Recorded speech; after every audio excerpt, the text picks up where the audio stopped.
Ya, kita masuk dalam dulu ya. Kami membawa hati kami ke hadapan hadirat Bapa yang Maha Mulia. Biarlah setiap hari kami sungguh-sungguh adalah tempat di mana Engkau tinggal. Hadirat Kristus dengan kuasa iman dalam Roh Kuduslah. Kami melihat hadirat itu tidak pernah terlepas, meninggalkan kami, dan terus mengarahkan kami. Semakin hari kami semakin memuliakan Engkau. Dan kami hari ini akan belajar satu suratan yang begitu tegas untuk melawan segala ajaran-ajaran, perbuatan-perbuatan yang menyingkirkan dan yang membawa seluruh umat Tuhan jatuh dalam dosa, hukum di atas kasih, bahkan peraturan-peraturan di atas segala kebenaran. Tuhan tolong kami supaya kami bisa mengerti betul-betul bahwa hati Paulus bukan memusuhi jemaat, tetapi sangat mengasihi jemaat yang dikasihi Tuhan dengan cara yang sungguh-sungguh tegas, disiplin. Dan disinilah kami melihat kebenaran tidak pernah bisa dikompromikan, tidak pernah bisa dipermainkan oleh siapapun. Berkatilah kami serahkan hati kami di dalam nama Tuhan kami Yesus Kristus. Amin. Ya, kita akan membuka kitab Galatia ya.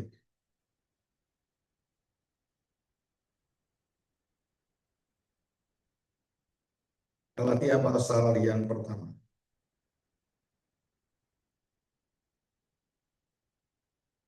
Hari ini kita akan belajar satu proses dari pemikiran dan juga penjelasan Rasul Paulus tentang pergeseran iman orang yang percaya. Jadi ini kalau bergeser terus dan tercabut, sore itu menunjukkan bahwa orang itu belum percaya pada Kristus dan orang itu adalah orang yang akan dibinasakan. Dan itu ada di tengah-tengah jemaat. Jadi ini sesuatu yang perlu kita mengerti baik-baik dan juga kita perlu untuk menanya diri kita ya, untuk mengoreksi serta menguji diri kita masing-masing. Apakah saya betul-betul mengerti Injil itu ataukah saya cuman ya asal ikut-ikutan. Jadi tidak ada orang yang akan diyakini Tuhan di akhir zaman yang mengatakan saya jadi Kristen karena saya keturunan orang Kristen. Bapak saya, mama saya orang Kristen. Oh, karena teman saya atau karena saya dibawa oleh orang-orang yang mungkin saya pikir lebih baik dari orang lain dan saya menjadi Kristen. Saudara, itu semua alasan itu tidak bisa diterima Tuhan.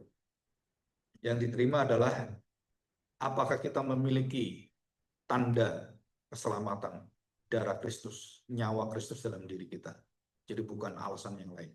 Dan itu yang ditegakkan oleh Paulus di dalam surat Galatia ini. Saya bacakan ya, dari ayat yang ketiga. Kasih karunia atau karis menyertai kamu dan damai sejahtera, Eirene dari Allah, Bapa kita dan dari Tuhan Yesus Kristus.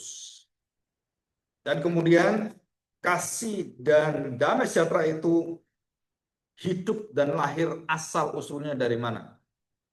Dan Paulus langsung menyatakan yang telah menyerahkan dirinya karena dosa-dosa kita untuk melepaskan kita atau membebaskan kita dari dunia yang jahat. Jadi jangan pernah melihat dunia itu baik adanya. Dunia kita ini adalah jahat. Jadi tidak ada dunia netral. Saudara, di sekeliling kita ini adalah dunia kegelapan, dunia yang jahat. Yang sekarang ini menurut kehendak Allah dan Bapa kita. Baginya lah kemuliaan selama-lamanya. Amin. Saudara, karena ini sudah banyak dibahas tentang kasih karunia dan damai sejahtera.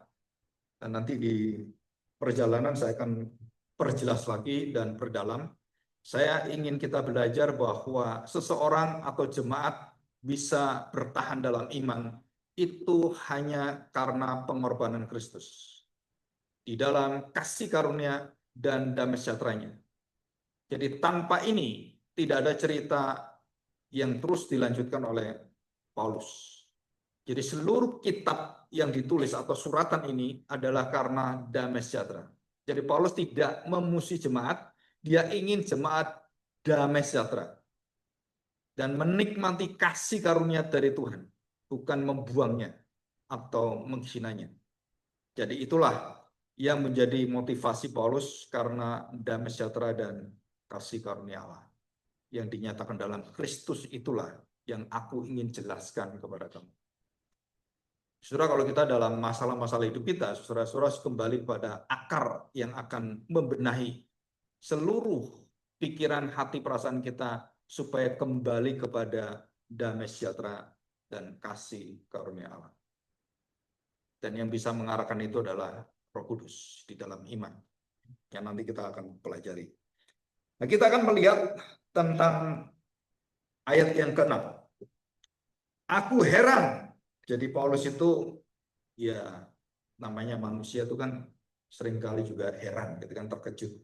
Loh, kok bisa kamu seperti ini? Kan kamu sudah tahu yang benar, yang baik. Kok bisa kamu ditipu mendapatkan uang yang palsu? Kamu tahu yang asli kok mau uang palsu?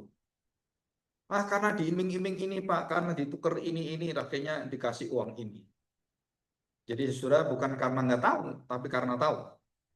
Jadi semakin kita tahu, bukan semakin kita tidak bisa dipalsukan atau diarahkan dalam kesesatan, tapi karena semakin kita tahu, yang terus akhirnya sok tahu, dan kita kemudian sesat jadi nggak tahu. Jadi Paulus mengingatkan ini. Dikatakan, aku heran bahwa kamu begitu lekas, cepat berbalik. Baru mau jalan, udah balik. Jadi belum sampai menikmati Injil itu, baru mau menerimanya, itu sudah, lebih tertarik di sini. Jadi lekas berbalik itu belum menikmati, belum merasakan permanen Injil itu, baru nyicip-nyicipi, kok sudah bagus yang ini ya, dan dia pindah. Banyak orang Kristen, yaitu Kristen cicipan. Ya, cicipan. Jadi nyicipi. Oh, kalau enak saya terus, kalau nggak enak, wah cocok di sana, saya tinggal. Jadi banyak orang itu keliling-keliling mencari sesuatu yang cocok dengan diri. Di Amerika sekarang ini ada perjalanan para biksu 2.300.000 mil dan keliling ke Amerika. Dan mereka berjalan kaki. Dan itu saya lihat di kota-kota itu, wah mereka begitu, kalau orang timur itu kan dengan barat kan beda jauh. Barat kan otaknya, kalau timur kan hatinya, perasaannya, jiwanya gitu kan. Hubungan-hubungan yang intuitif gitu. Dan waktu dunia Eropa dan Amerika disajikan ini, mereka itu merasakan ada suatu kesegaran jiwa. Dan banyak yang ikut akhirnya, yang menyatakan diri berpindah dari Kristen menjadi Buddhis. Dan tidak sedikit, ratusan orang, ribuan orang bosan dengan Kristen, mereka berpindah. Kenapa? Tuh tenang itu di gereja itu, teriak-teriak terus, ini orang jalan tenang bertapa, ingin hidup seperti itu. Ya, saudara, kalau sudah bosan di dunia ini pasti cari tempat-tempat pertapaan.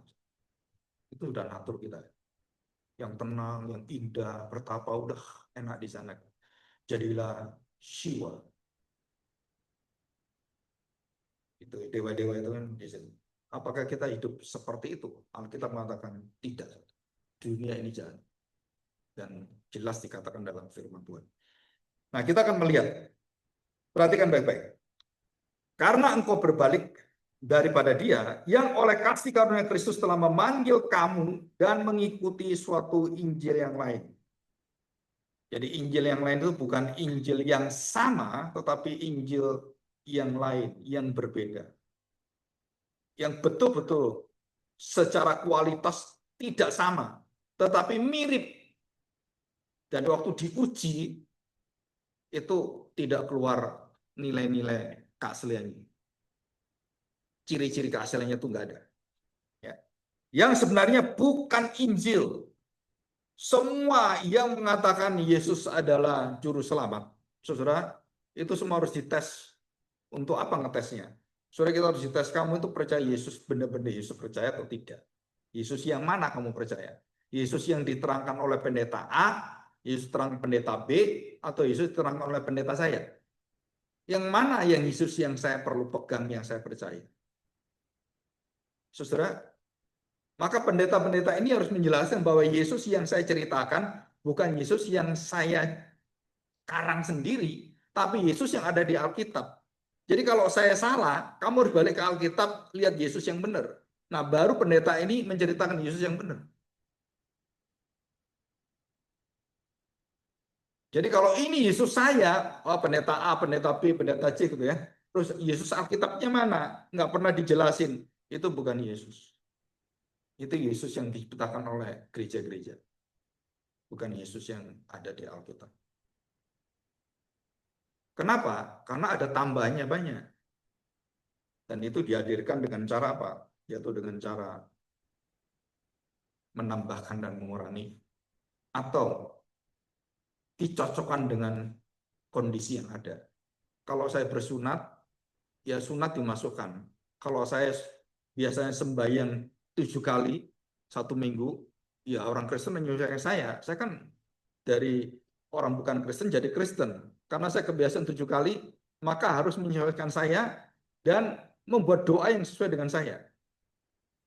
Dan banyak gereja yang melakukan ini. Menyesuaikan jemaat. Oh, dulu kamu dari mana? Oh, dari agama AB. Oh, berarti kamu doanya apa? Oh, ada doa untuk makan, doa untuk minum, doa ini.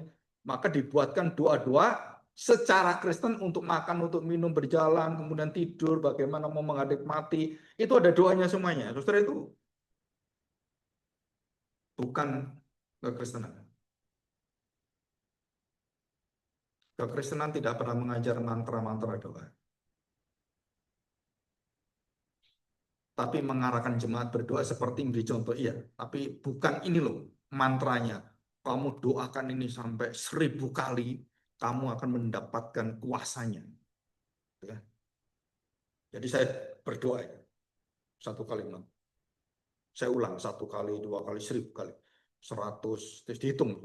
Ya mungkin pakai tasbih atau pakai apa gitu kan, pakai ya seperti Katolik kan ada kan, pakai itu, dihitung. Sudah 991 ngantuk itu. 92, 3, terus lupa. Berapa ya? Saudara suruh balik lagi. Satu lagi. Maka banyak orang waktu berdoa seperti itu gendeng. Pernah lihat orang gila karena berdoa kusuk seperti itu. Edan. Pernah di satu hari ada seorang pemuda datang. Pak, saya nggak mau kemana-mana. Saya mau baca Alkitab. Kalau perlu nggak makan, minum baca Alkitab. Itu ada di satu gereja. Doa pagi datang dia. Datang-datang. Kayaknya ada keanehan pemuda ini. Bahasanya tuh terlalu roh, terlalu spiritual. Dan dia mengatakan, saya betul-betul mau menyerahkan hidup saya ke Tuhan, bukan untuk yang lain. Bagus nggak? Bagus sekali. Dan dia kemudian serahkan semuanya. Dia tidak mau bekerja, tidak mau baca Alkitab doang. Dia mau hidup bersama dengan firman Tuhan. Wah, saudara, saya sampai merinding dengar itu. Kenapa? Waduh, saya aja nggak seperti itu ya. Nggak mau meninggalkan firman Tuhan. Begitu keluar firman, baca firman Tuhan. Lama-lama, gendeng gitu. Melafalkan doa itu, kalau nggak terjadi, doain terus. Karena otak saudara itu sebenarnya sedang dirusak di dalam. Keagamaan itu banyak ngerusak menjadi apa ya, menjadi orang buta di dalam banyak moral dan etika. Kenapa? Karena ininya dirusak. Kenapa agama itu menjadi radikal? Kekristenan juga radikal. Saling bunuh-membunuh pada abad 12, 15, 17 sampai perang salib. Itu dicekokin pikirannya. Nggak diajari yang benar. Bukan hanya agama Kristen, agama yang lain, Islam, Buddha juga sama. Hindu. Itu kalau perang, itu perang agama itu sebenarnya. Otaknya udah rusak semua. Nggak ada moralitas ini. Nah, Paulus katakan, ini yang merusak pikiran-pikiran yang ada di dalam jemaat Tuhan. Ya, kita harus kembali pada yang mengontrol, yang ada jangkarnya, kekuatannya. Jadi kalau kita mengecek semuanya, balik lagi ke Alkitab. Ini orang ngomong apa? Coba baca Alkitab. Benar nggak seperti itu? Yesus yang dijelaskan. Nah, saudara terlindung. Kenapa terlindung? Karena ada yang menyeleksi, ada yang mengujinya. Apa itu? Ya kebenaran firman Tuhan. Jadi kalau jemaat tidak belajar Alkitab, ya pasti jemaat nanti gampang dengar sana ini. Udah bingung sendiri. Maka saudara diharapkan untuk membaca Alkitab. Untuk mengerti Alkitab sambil belajar, sambil diarahkan. Ya, oke. Perhatikan ayat yang ke-7, saya ulang ya. Sebenarnya bukan Injil, hanya ada orang yang mengacaukan. Ya, yang istilahnya mengacaukan itu membuat sesuatu yang tidak jelas dan memutarbalikkan hal-hal yang baik menjadi tidak baik atau yang benar menjadi tidak benar. Mengacaukan kamu dan yang bermaksud untuk memutarbalikkan Injil Kristus. Satu-satunya surat di mana Paulus yang marah dan tanda petik mengutuki jemaat ini adalah di sini. Keluar kata terkutuklah. Di kitab lain, surat lain nggak keluar. Dan hanya jemaat Galatia karena sudah keterlaluan. Terkutuklah kamu, terkutuklah siapapun, terkutuklah malaikat. Dikutuk semua. Kalau sampai mengabarkan Injil yang lain. Jadi setiap saudara dengar Injil yang lain, ditambah ini, tambah itu, saudara, terkutuklah orang-orang itu. Termasuk pendeta-pendetanya. Berani?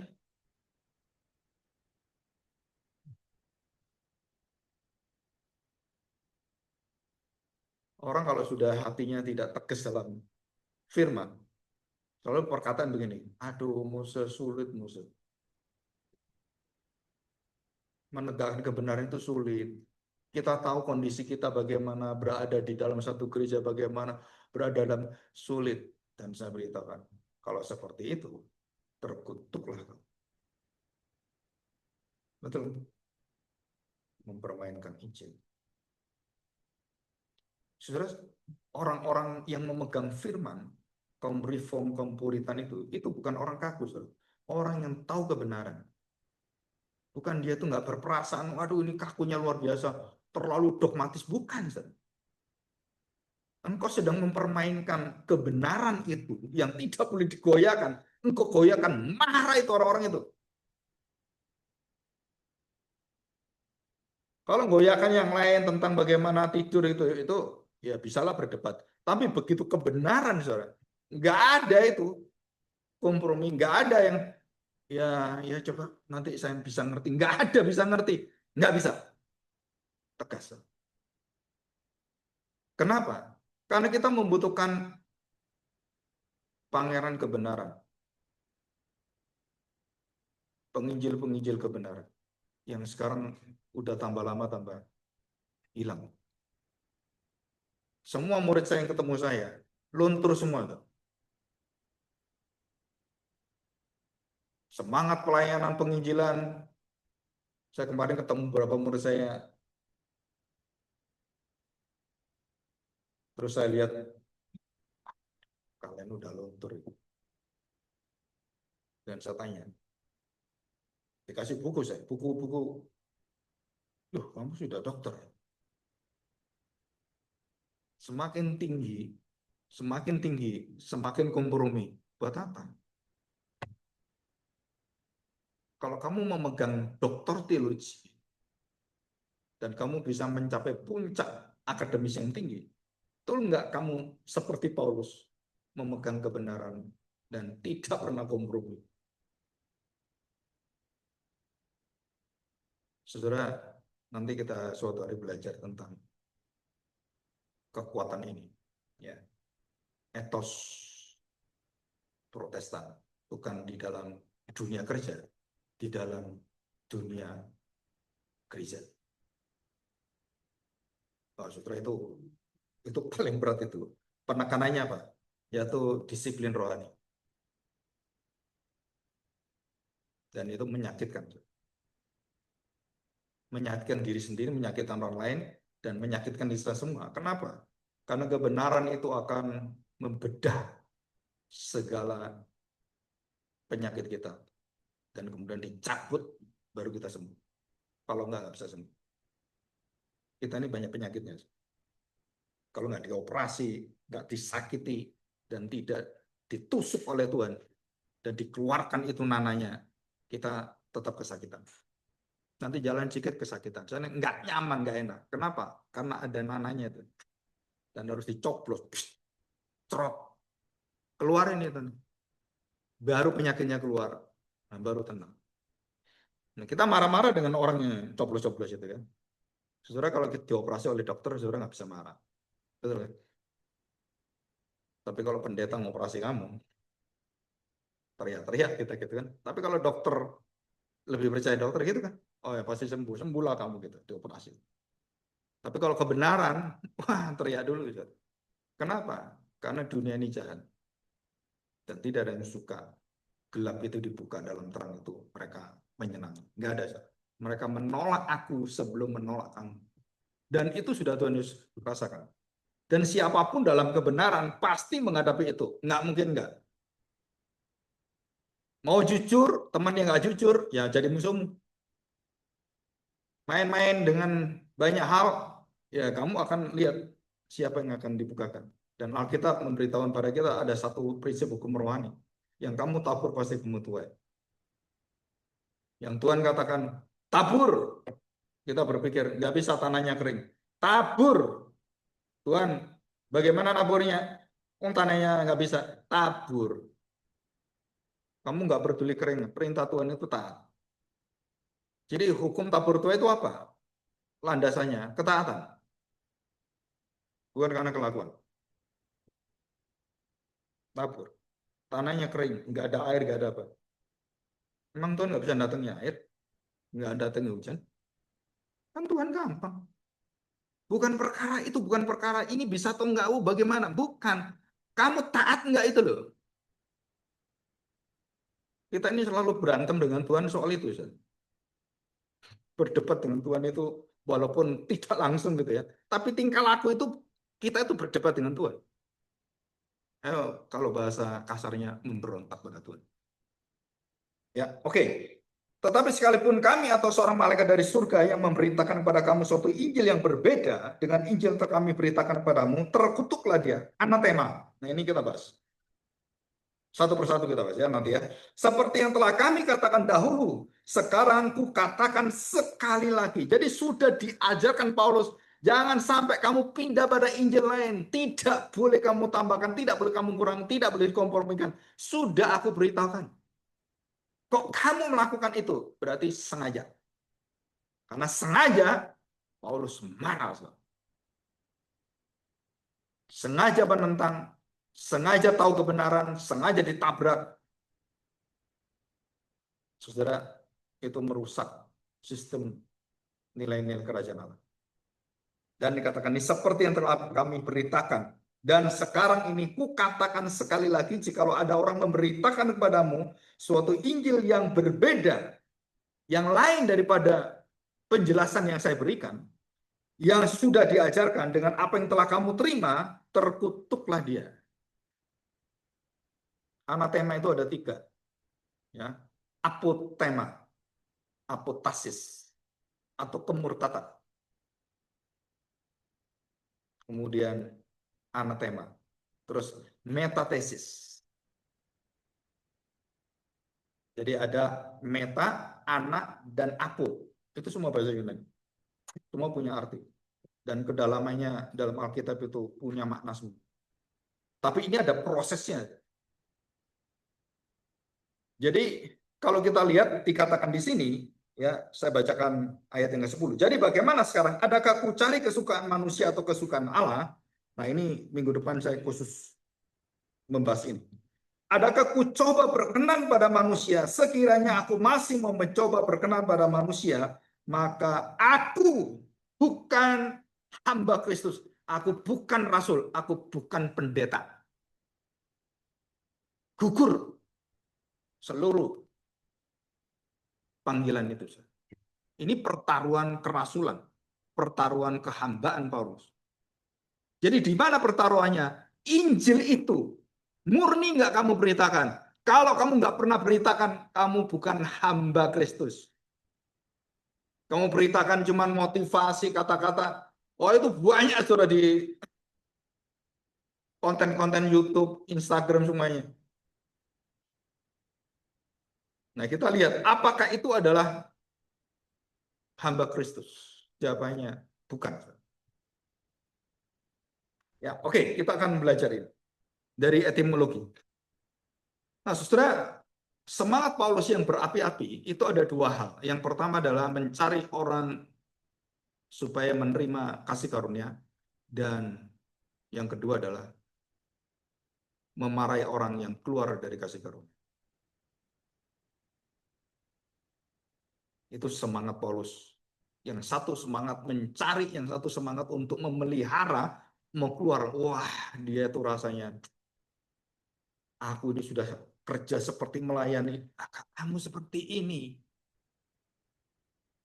Saudara, itu hati kaum Puritan waktu melihat gerakan reformasi di dalam kematian rohani. Tidak ada dampaknya apa-apa. Jadi gereja mulai abad yang keempat kelima, mulai konsili Nisea, Efesus dan terusnya, saudara, itu gereja fondasinya dibentuk secara doktrinal, semuanya bagus sekali. Tetapi begitu mereka selesai, kehidupannya nggak ada yang bangun.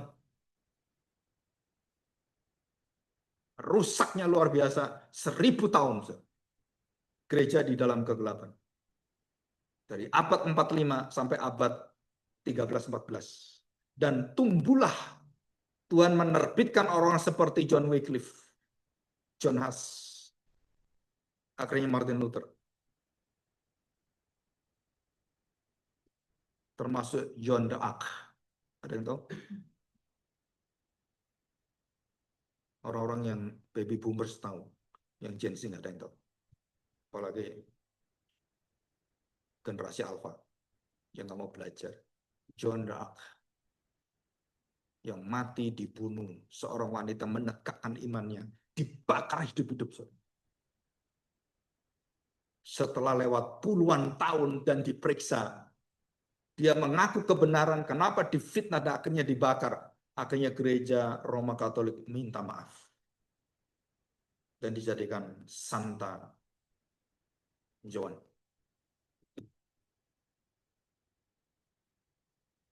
Jadi gereja pun bisa salah, bisa, saudara. Kenapa?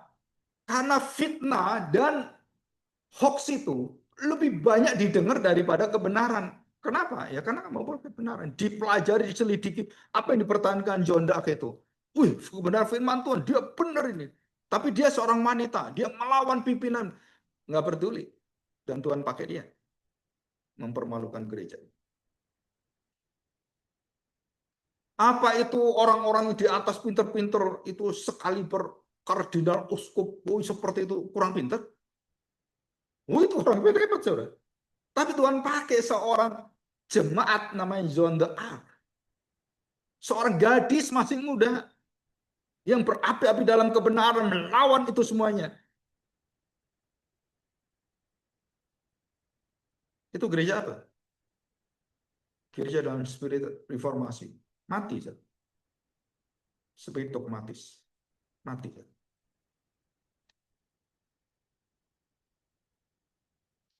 Roma Katolik sudah mati. Maka kaum Puritan itu menunjukkan hal apa yang harus dijaga. Saudara, itu bukan sesuatu perbedaan. Secara doktrin, asas semuanya, reform dengan Puritan sama persis. Saya lagi tulis satu buku kecil, The Difference Between Reform and Puritan. Orang tanya, nah bedanya apa Pak? Gitu. Murid saya semua tanya. Beda, tapi dogma dan semuanya sama persis. Dan bedanya banyak sebenarnya.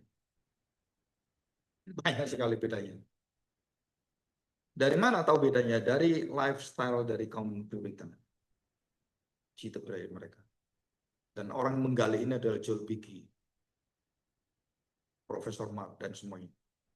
Maka mereka mendirikan Puritan Theological Seminary di Amerika.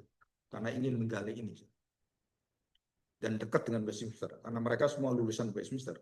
Dan tidak melawan Westminster, enggak. Mereka mengembangkan itu menjadi satu tempat yang lebih menggali kekuatan ini.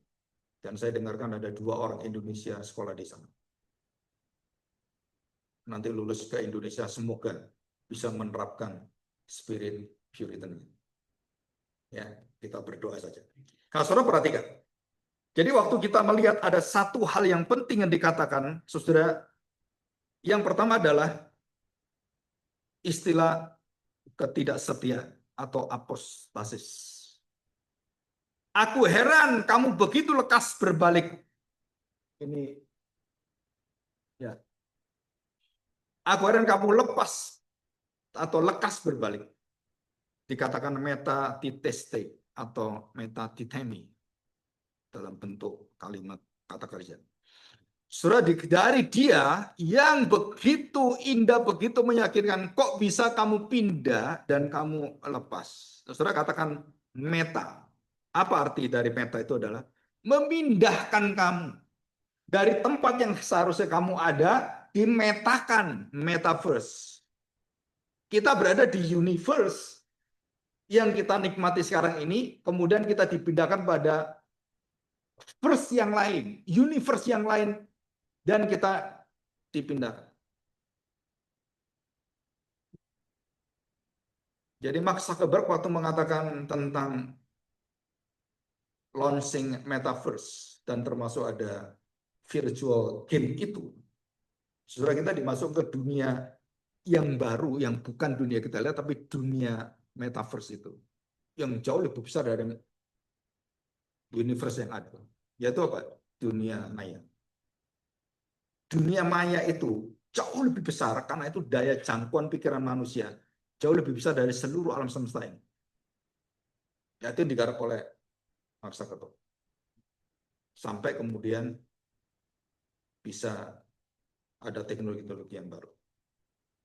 Jadi meta membawa apa yang sudah diletakkan itu. Saya sudah meletakkan hidup saya, iman saya, dan kemudian di metastasis. Kan kanker gitu. Tahu penyakit kanker? Kalau satu tempat, stadium 1. Kalau sudah stadium 4, berarti sudah berpindah tempat.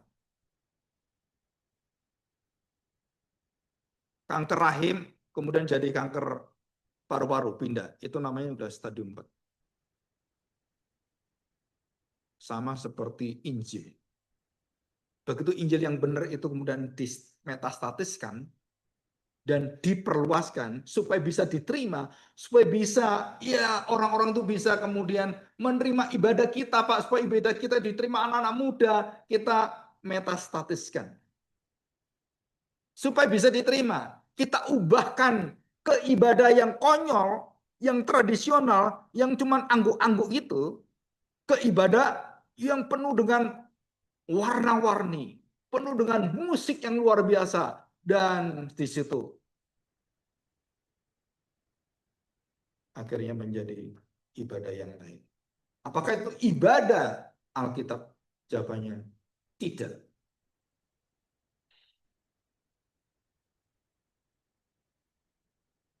Saudara, dikatakan segala sesuatu yang tidak dalam Alkitab yang dimasukkan dalam ibadah itu adalah ibadah palsu. Hebat ya. Saudara tambahkan, Pak, saya tuh biasa sunat, gimana kalau gereja ngadain sunat? Supaya saya bisa diterima jadi begini ya bisa. Pak, biasa saya begini-begini, gimana kalau gereja diadain program doa jam 3 pagi? Kan bagus ya. Doa subuh, doa fajar. Terus kemudian karena ini dari tradisi, cari Alkitab cocok. Oh iya cocok, Tuhan Yesus jam 3 pagi itu doa kan. Tiap hari. Nah diambil, ini sesuai dengan Tuhan Yesus. Saudara, itu Injil palsu.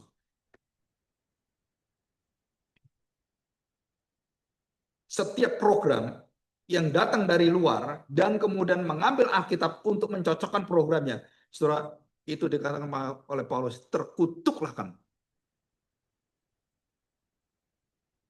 Ini ya, ada seorang ini. Pak, ini Pak, ada yang dinamakan Nikolaus, Santa Claus. Yang tidak dalam Alkitab kemudian menjadi tokoh sentral di ibadah. Saudara, terkutuklah kamu jika kamu melakukan itu. Saudara, ini nggak main-main ini. Jadi kamu sekarang memindahkan ini kan, memindahkan dari suatu tempat kemudian ke tempat yang lain yang dunianya jauh beda dari apa yang kamu lihat dan dijanjikan jauh lebih enak. Saudara, ini cara iblis waktu menguji Tuhan Yesus sama persis. Lihatlah dunia ini. Jangan lihat duniamu kematian, duniamu penderitaan. Buat apa? Apa iblis nggak tahu Yesus akan mati? Tahu. Apa iblis nggak tahu Yesus akan menderita? Tahu. Tapi dia tawarin, ini loh, meta, kites me. Aku berikan kamu, aku tempat kamu. Di sini loh yang enak, ini yang bagus. Kamu di sini, kamu disanjung, kamu dilindungi. Dan setiap pelayanan seorang hamba Tuhan, seorang pendeta, apalagi sudah terkenal, hebat, saudara, iblis akan menawarkan hal ini.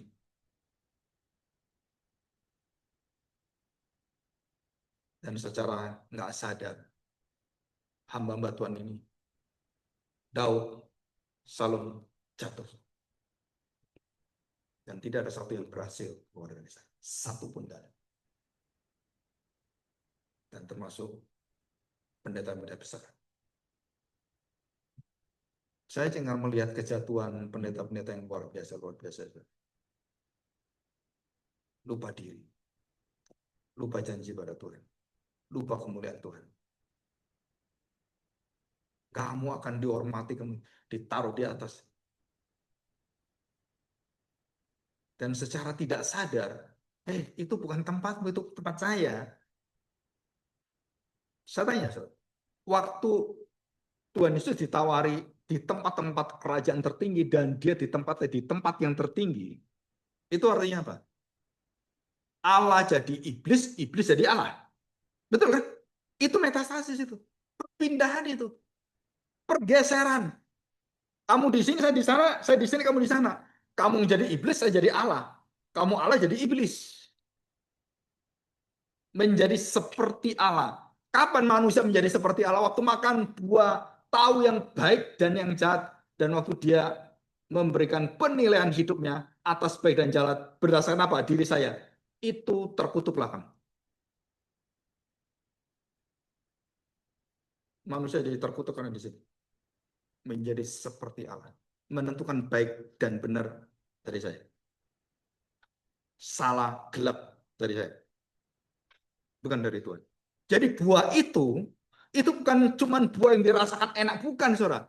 Ada, saudara, pembiusan, pembelotan, renegade. Kamu lekas berbalik, itu dalam bahasa tentara, bahasa orang-orang sudah setia seperti Xi Jinping sekarang, itu membasmi seluruh kepercayaan dia. 20 lebih. Dan sekarang yang terakhir, yang paling percaya, akhirnya diruntuhkan oleh dia. Jadi siapa yang dia percaya? Ya dirinya sendiri. Maka terkutuklah Xi Jinping. Kenapa? Karena dia menempatkan diri sebagai Allah. Jika presiden seperti ini di Indonesia, terkutuklah dia. Menempatkan diri, tidak boleh ada orang yang ngatur saya. Saya di atas, semua saya atur. Apapun saya atur. Engkau sedang menjadi Herodes yang ditampar oleh Tuhan. Wah, engkau pemimpin yang baik, disorak-sorai, senang dia pidato, disorak-sorai, semangat dia. Saudara, itu semuanya kegelapan semua itu. Siapa yang suka? Ya raja kegelapan.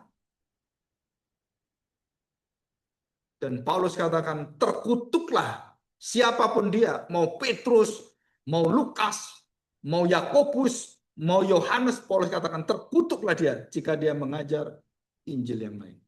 Berani Paulus. Enggak peduli kamu Petrus siapapun. Kamu ngajar yang lain, aku hantam.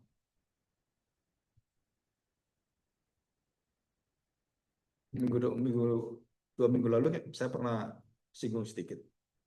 Waktu Petrus ketemu dengan Paulus, mereka satu tempat, satu kelompok.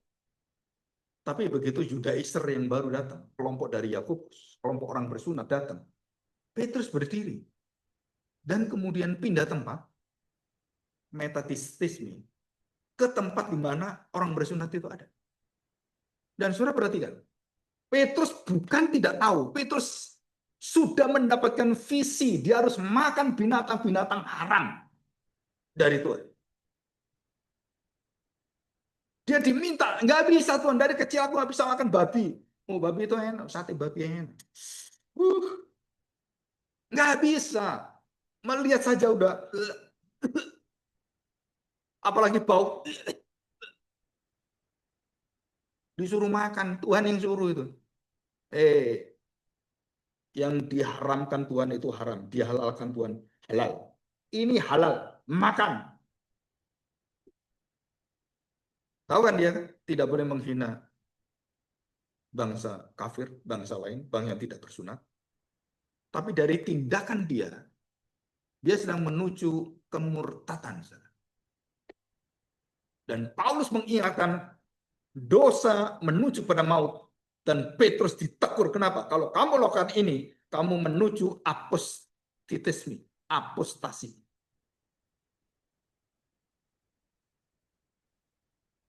Saudara, siapa yang berani?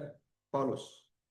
Karena dia begitu jelas mengerti law and grace. Tidak ada percampuran, tidak bertambahan. Law penuntun grace. Grace pengenap dari law. Jadi tidak pernah bisa digantikan Kristus diganti Taurat. Taurat kemudian ikut pada Kristus. Nggak ada. Taurat selesai. Berhenti pada Kristus. Seluruh Taurat digenapi oleh Kristus. Jadi kita nggak ikut Taurat lagi. Kenapa? Karena kita nggak bisa melakukan apa yang dituntut Taurat. 10 hukum itu kita nggak bisa lakukan. Taurat semakin kita lakukan, semakin menunjuk pada kita, kamu berdosa, kamu diikat dosa, kamu dibelenggu oleh dosa, kamu diperbudak oleh dosa. Semakin saya lakukan, semakin saya sadar dan saya perlu anak domba untuk dikorbankan bagi penebusan saya. Itu artinya Taurat. Jadi orang-orang Islam itu harusnya sadar itu sedang bertaurat itu. Tiap idul korban, aku nggak bisa melawan dosaku. Harus ada korban yang menebus dosa saya. Kamu sedang menuju Kristus.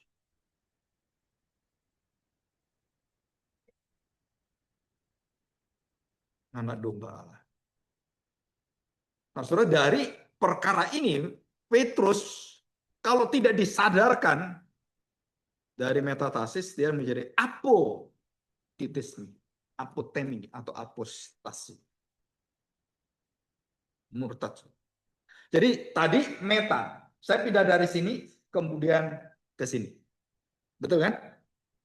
Itu namanya metatasis. Berbalik, dan ini menuju kutukan ini ya, berbalik dari tempat ini ke tempat ini. Terus kemudian sadar, waduh, disadarkan dan disengat ini oleh suara kenabian. Wah, waduh saya sadar, balik dia. Dan tidak kembali pada kaum bersunat tadi, kaum Yakobus, dan dia bergabung dengan semua kaum Yakobus, bergabung dengan Petrus, dengan Paulus. Jadi semua jadi satu. Nah, saudara, puji Tuhan.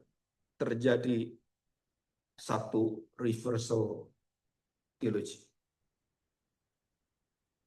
Dan saya percaya waktu itu terjadi, mereka akan bergabung dan tidak terpisah. Waktu Paulus marah itu, kita bukan berbeda, kita bukan dipisah oleh Taurat, kita bukan dipisah oleh sunat. Kita adalah umat di dalam perjanjian darah Kristus. Kalau kamu gak gabung, terkutuklah kamu. Kalau bergabung, terberkatilah. Nah, saudara, dari metatistisme ini kemudian menjadi apa? Apotasis. Kalau sudah apo, saudara, artinya apa? Sudah keluar. Sudah meninggalkan akarnya. Bukan pindah, saya tinggalkan. Itu namanya apotitisme. Kalau meta, dia masih seperti anak-anak Lot, istri Lot. Ada dua ya, perhatikan. Curang ini cerita banyak ini. Saya perhatikan, yang kita ingat itu dosanya istri Lot. Betul kan? Mati jadi tiang garam. Kenapa? Karena perpindahan itu dia hatinya masih terpaut di sana. jadi tiang garam. Sampai sekarang tiang garam itu masih ada katanya. Itu batu karang yang dipukul oleh Musa itu masih ada. Itu ada yang terbelah itu batu karang. Dan itu dipercaya batu karang yang keluar air. Kalau diteliti dari mana akhirnya batu karang. Diselidiki oleh ahli-ahli semua perarian pertanahan. Nggak masuk akal. Ya itulah Tuhan. Memang nggak masuk akal. Saudara, waktu kita melihat apa yang terjadi dengan perubahan dan waktu dari meta kemudian menjadi apo. Saudara, apo itu apanya? Apo itu keluar, tercabut dari seluruh akar kebenarannya. Itu apostasis, apotitis, apotemi. Saudara, ini tadi kan cuma belot ini, belot. Sekarang nggak belot. Sekarang menjadi musuh. Melawan. Jadi keluar dan kemudian membentuk satu kekuatan dan melawan. Jadi orang murtad itu adalah orang yang apo, meletakkan dasar-dasarnya dan keluar melawan kembali seluruh dasar yang ada. Nah, itu namanya murtad, betul kan? Semua orang Kristen yang jadi orang Islam yang ada di YouTube itu menyerang kita semua, nggak pernah menyerang yang lain, menyerang dirinya sendiri, menyerang iman sendiri, menghina orang Kristen. Jadi kalau biasa gitu ya, orang Kristen tidak jadi Kristen, hina-hina Kristen. Orang Islam tidak jadi Islam, hina-hina Islam, kan gitu. Jadi yang dulu menjadi dasarnya itu dihantam habis, wah itu dibongkar dan kemudian dihina, diejek. Dan terus kemana? Setelah itu masuk ke anatitemi. Apa itu anatitemi? Kita lihat yang slide selanjutnya. Kuasa anatema. Saudara perhatikan, kemarahan yang paling kudus adalah satu kalimat yang paling ditakuti oleh setiap manusia. Kemarahan yang kudus dari Allah, itu dia mengatakan celakalah kamu. Kemarahan kudus dari Rasul, khususnya Paulus, terkutuklah kamu. Itu kemarahan kudus. Jadi Paulus itu sangat lembut dalam hidup pelayanan. Tapi begitu soal kebenaran, dan itu diobrak-abrik, dia keluar semua kekuatannya. Dia keluar kekudusannya. Dan dia hantam. Dan dikatakan anatitesmi, anatemi. Apa artinya ana? Engkau sedang tercabut dan dibuang. Dan waktu Tuhan mengatakan, terkutuklah pohon ini. Itu anatemi. Bukan murtad, bukan saudara. Murtad itu masih ada kemungkinan balik, bisa saudara. Apo tadi itu. Walaupun sudah meninggalkan, tapi begitu ana, saudara, itu penghakiman dari Allah, batasan dari Allah, dan saudara tidak ada yang bisa menghentikan itu. Sodom dan Gomora, aku binasakan. Anatema. Aku kutuk kota itu. Enggak ada satu bisa menghalangi. Ada orang baik, gak baik, tetap Tuhan kutuk. Betul kan? Dan kemudian siapa yang dikutuk? Ya seluruh Sodom. Dan siapa keluarga dari Lot yang dikutuk? Istrinya. Kenapa dia dikutuk? Karena dia terikat dengan seluruh kebudayaan itu. Dan selesaikah itu? Belum. Belum, saudara. Akhirnya Lot dengan dua anaknya. Betul? Lot dengan dua anaknya. Ini yang baca Alkitab itu kejadian kan? Baca semua. Saya itu kalau punya waktu satu hari 32 jam itu mungkin saya bikin renungan-renungan dari bacaan tiap hari. Kadang-kadang saya ingin punya channel tiap hari itu bahasa Alkitab. Mau dengar silakan, mau dengar silakan. Karena banyak hal yang nggak habis-habisnya itu. Jadi waktu Lot kehilangan istrinya, anaknya kehilangan mamanya, Harusnya menjadi pelajaran penting. Jangan terikat dengan seluruh apa yang ada di sana. Engkau sedang dikeluarkan dari penyakit kanker. Dicabut kamu.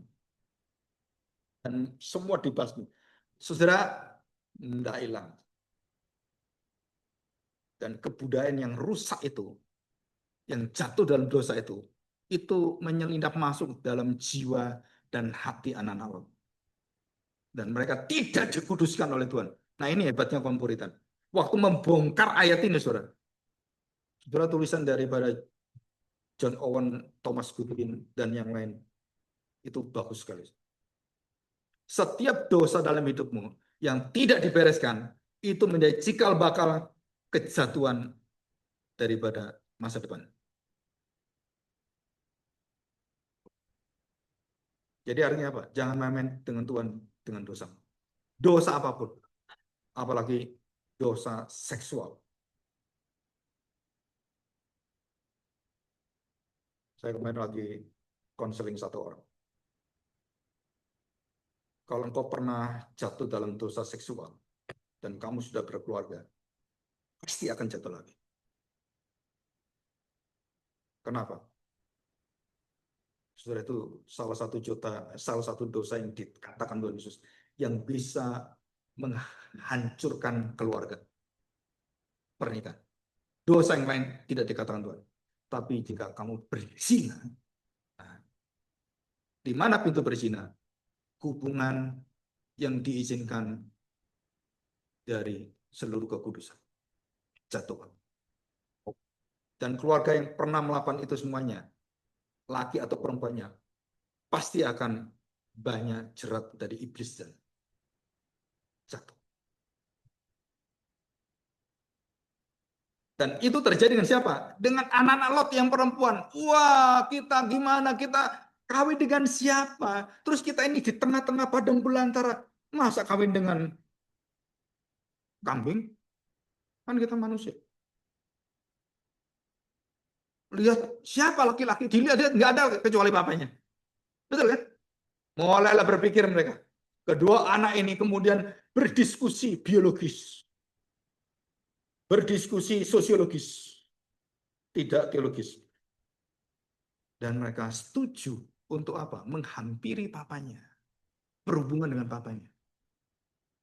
Itu ide dari mana? Dari Sodom, Gomora. Yang sudah dihancurkan, tetapi dosa itu masuk kansernya. Dan berbuah. Keluarlah dua anak yang bernama Bani Moab dan Bani Ammon. Musuh seumur hidup bangsa Israel. Sudah baca baik-baik. Dan Tuhan katakan, aku akan menghapus Moab karena dosanya sudah kelewatan. Dan itu dari mana dosa Moab itu atau Ammon itu? Dari mana itu? Dari Sodom, Gomora. Dampaknya pun Tuhan habiskan semua. Itu Tuhan. Jangan main-main dengan Tuhan. Di mana dosa itu kansernya itu sudah dibasmi, akarnya masih ada. Akarnya pun dihabis oleh Tuhan. Dan harus bersih. Kudus benar. Saudara, begitu Lot tahu anaknya hamil karena dia dimabukkan. Saudara, bagaimana caranya itu? Saya sampai sekarang mikir, heran saja.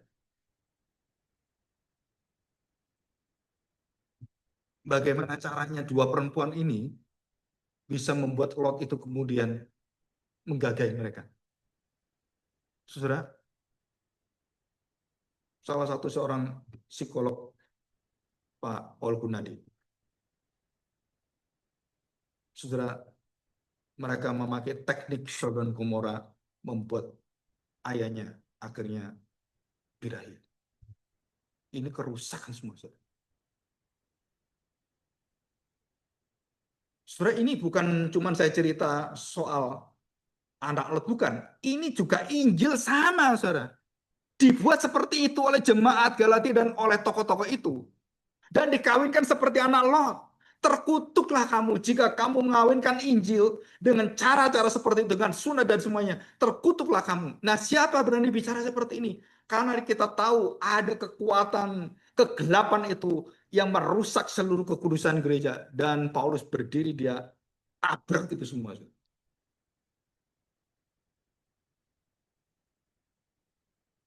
Galatia ini jemaat yang boleh katakan betul-betul jemaat yang kehilangan Injil Tuhan. Tapi Paulus begitu mencintai mereka. Kan aneh, saudara. Begitu dia marah-marah, tapi cintanya pada jemaat itu nggak hilang, saudara. Seperti Tuhan dengan bangsa itu juga sama. Aku buang kamu. Tapi Tuhan katakan, kalau balik aku cintai kamu loh. Dan ini adalah, saudara, keagungan ilustrasi Paulus katakan pada jemaat Efesus. Begitu juga lah hubungan Kristus dengan gereja seperti suami dengan istri. Ngerti maksudnya?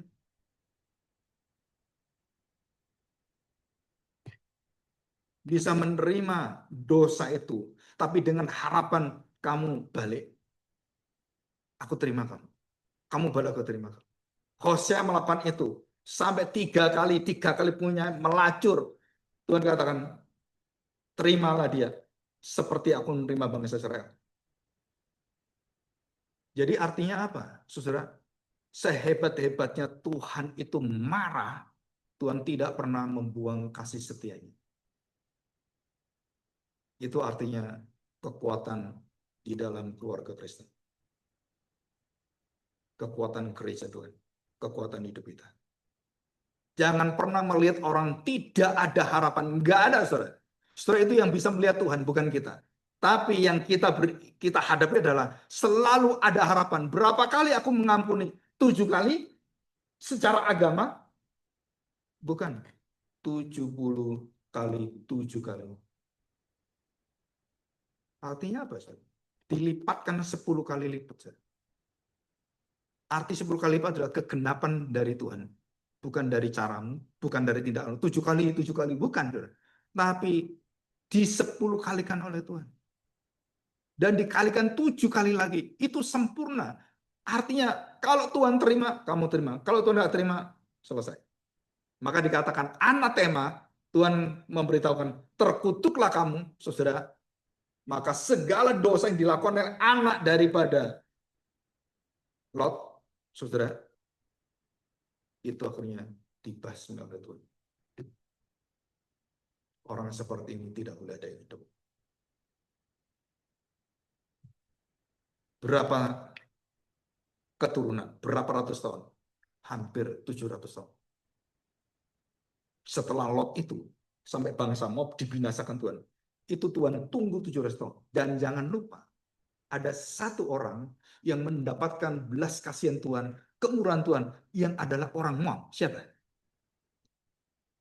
Rut. Hati Tuhan itu baik, saudara. Sebajingan-bajingan kamu,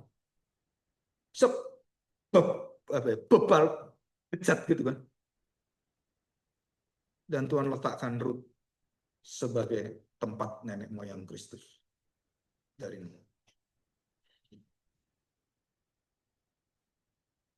Saudara, Paulus punya hati yang seperti ini, yang kita lihat dalam sekali, dan kita belajar dari Paulus, kita belajar hati kita. Ya, saya pikir saudara, kita belajar anatema, metatema, dan apotema. Mari kita berdoa, kita bersyukur di hadapan. Bapak yang baik, kami bersyukur di hadapan. Bila pada siang hari ini kami mendapatkan satu pencerahan, satu hati daripada hamba-Mu dan hati daripada Engkau sendiri. Tidak ada penghukuman, pengadilan Tuhan tanpa disertai waktu kemurahan Tuhan. Belas kasihan Tuhan dicurahkan. Dan kami tahu Tuhan bahwa pembalasan dan murka adalah hak Tuhan, bukan hak kami. Dan Paulus melihat serusak-rusaknya jemaat Galatia.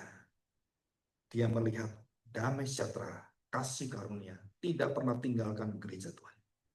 Kami bersyukur, dan juga seperti dalam hidup kami, baik secara pribadi, keluarga, ataupun gereja, dan dimanapun gereja yang ada, dari tempat dan negara dan bahasa dan kaum apapun, jika itu adalah gereja Tuhan, maka kasih karunia dan damai sejahtera selalu memimpin dan selalu menjadi kekuatan yang hidup.